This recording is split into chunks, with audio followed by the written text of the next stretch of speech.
Sega's Golden Axe, initially titled Broadsword, is a brutal, high-fantasy hack-and-slash brawler that emerged from the arcades in 1989, powered by Sega System 16B hardware, the same dark circuitry that would breathe life into the Genesis/Mega Drive. The game is set in Uria, a realm gripped by shadow, once a land of peace, now twisted beneath the heel of Death Adder, a monstrous warlord said to descend from an ancient bloodline of giants, long fought buried beneath the earth, or sealed away for good reason. Villages burn, thousands lie dead, and in his hunger for dominion, Death Adder has abducted the king and his daughter, and claimed the Golden Axe, a weapon whispered of in ancient tongue, said to tip the balance between worlds. Now, only 3 warriors remain, haunted by loss, driven by vengeance, and called upon, perhaps, by something older still.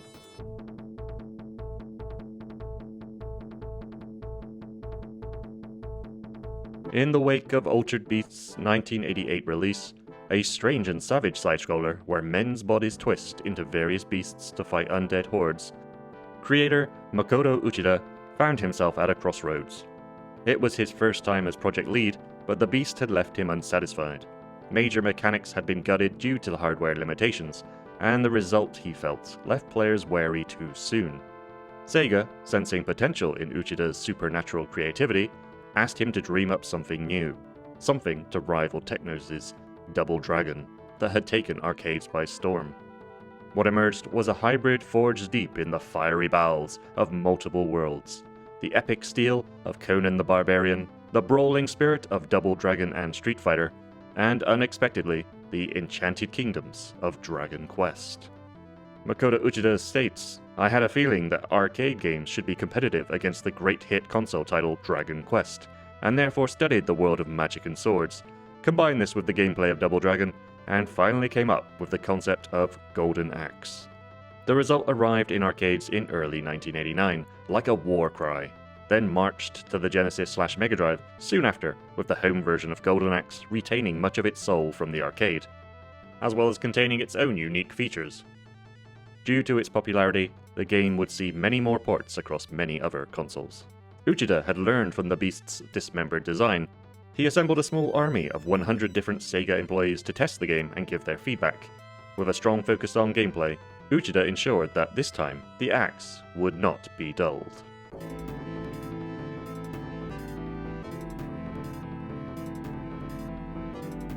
From the beginning, Golden Axe was forged for 2, inspired again by Double Dragon. Simultaneous co-op was a priority, but bringing that vision to life on Sega's System 16B, the same hardware that had shackled Altered Beast, came with a price. Only 6 characters, heroes, monsters, or otherwise, could move across the battlefield at once. Enemy encounters had to be orchestrated with care, like eldritch rituals, striking a balance between chaos and constraint. And while Altered Beast kept players locked in stiff, 2-directional combat, Golden Axe introduced 8-way movement, giving a sense of depth, as if the battlefield itself had widened beneath your feet. Combat was simple, raw, and tactile. You could swing your blade, leap skyward, or shoulder charge your enemies into oblivion, but the true power lay in magic. Arcane energy bottled in trembling blue flasks, looted from thieving imps who scamper through the wilderness like carrion feeders. The more potions you gathered, the stronger your spells became, but each warrior, be they barbarian, Amazon, or dwarf, had a different affinity with the powers that slumber beneath the world. So came the question, do you unleash a lesser spell now, or hoard your power for a cataclysmic storm of fire and thunder? And then there were the mounts, strange beasts with avian limbs and unblinking eyes. The chicken-legged Bizarrians, and a pair of fire-breathing dragons. They offered a momentary surge of power, an illusion of invincibility, until inevitably you were knocked from your perch, and the creature was stolen away by an enemy. Golden Axe's combat may not be deep, but it carries a rhythm, primitive, relentless, almost ritualistic, like the beat of war drums echoing through a cursed canyon.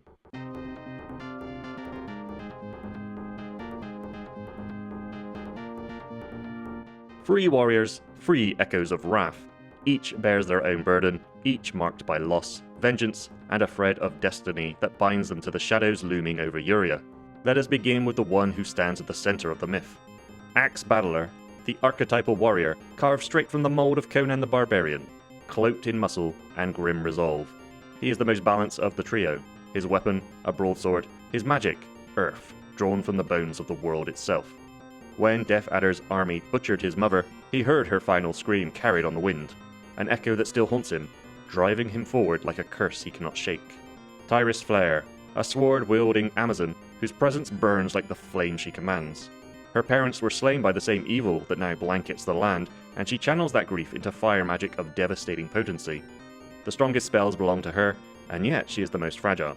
A glass cannon, yes, but more than that, a living conduit for something ancient and furious. Gilius Thunderhead, a dwarven warrior whose axe has tasted the blood of giants. His twin brother was murdered in cold blood, and now Gilius carries that wound like a second heart. He is short in reach, but what he lacks in size he makes up for in ferocity. His lightning magic tears through the sky like an old god awakening, fast, brutal, unrelenting. Each warrior moves with their own rhythm, some slower, some sharper. Their strengths differ, their pain does not. They are bound by fate, by flame, by vengeance, and all of them chase the same shadow.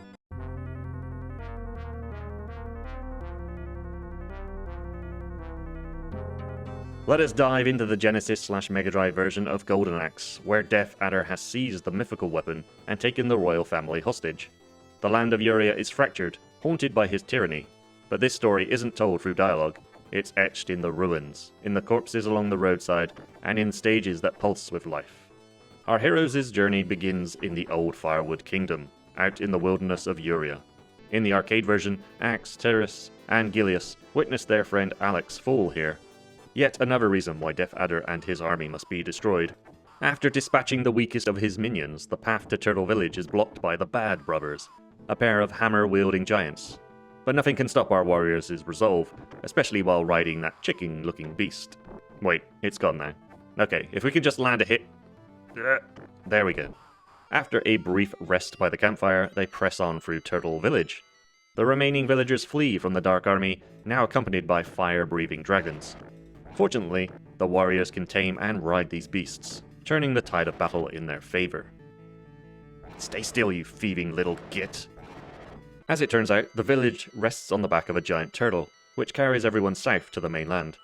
More villagers are seen escaping the spreading corruption of Death Adder's influence. Stronger foes await, including Lieutenant Bitter, clad in heavy armor and wielding a massive sword and shield. Pushing forward, the road to Death Adder's castle is blocked.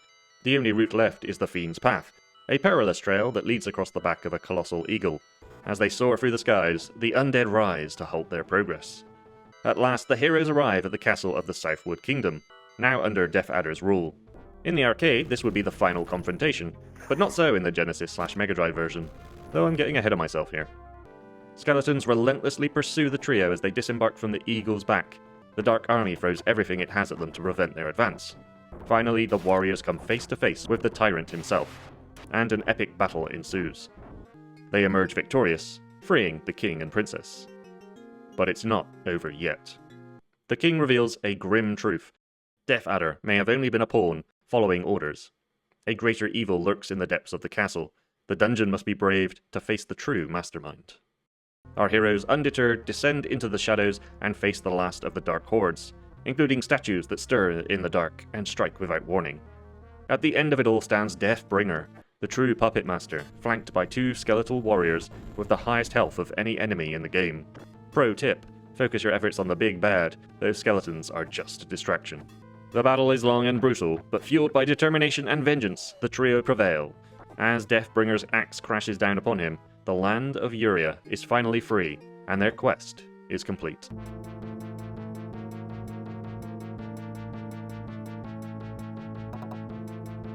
Golden Axe struck like lightning across steel, a commercial triumph, a cultural imprint. It spawned sequels, spin-offs, and, yes, even a cursed 3D reboot best left buried in the catacombs of memory. But its blood runs deeper than its name. You can trace its lineage through Dungeons & Dragons, Shadow over Mystara, Castle Crashers, and even the painted chaos of Dragon's Crown. These are its children, descendants carrying the flame. It was one of the reasons players bought a Genesis or Mega Drive. This wasn't just a port, it was power, a fragment of the arcade brought home, humming with that same dark energy. And it wasn't just a game, it was a mood. The dirge-like soundtrack, the crunch of bones under sharpened steel, the surge of primal magic erupting from the heavens, it lingers, like the scent of smoke after a battlefield fire. Later in the arcade, the Revenge of Death Adder would push the formula further, with branching paths, new characters, and a darker atmosphere. But the original? It remains pure, brutal, mythic.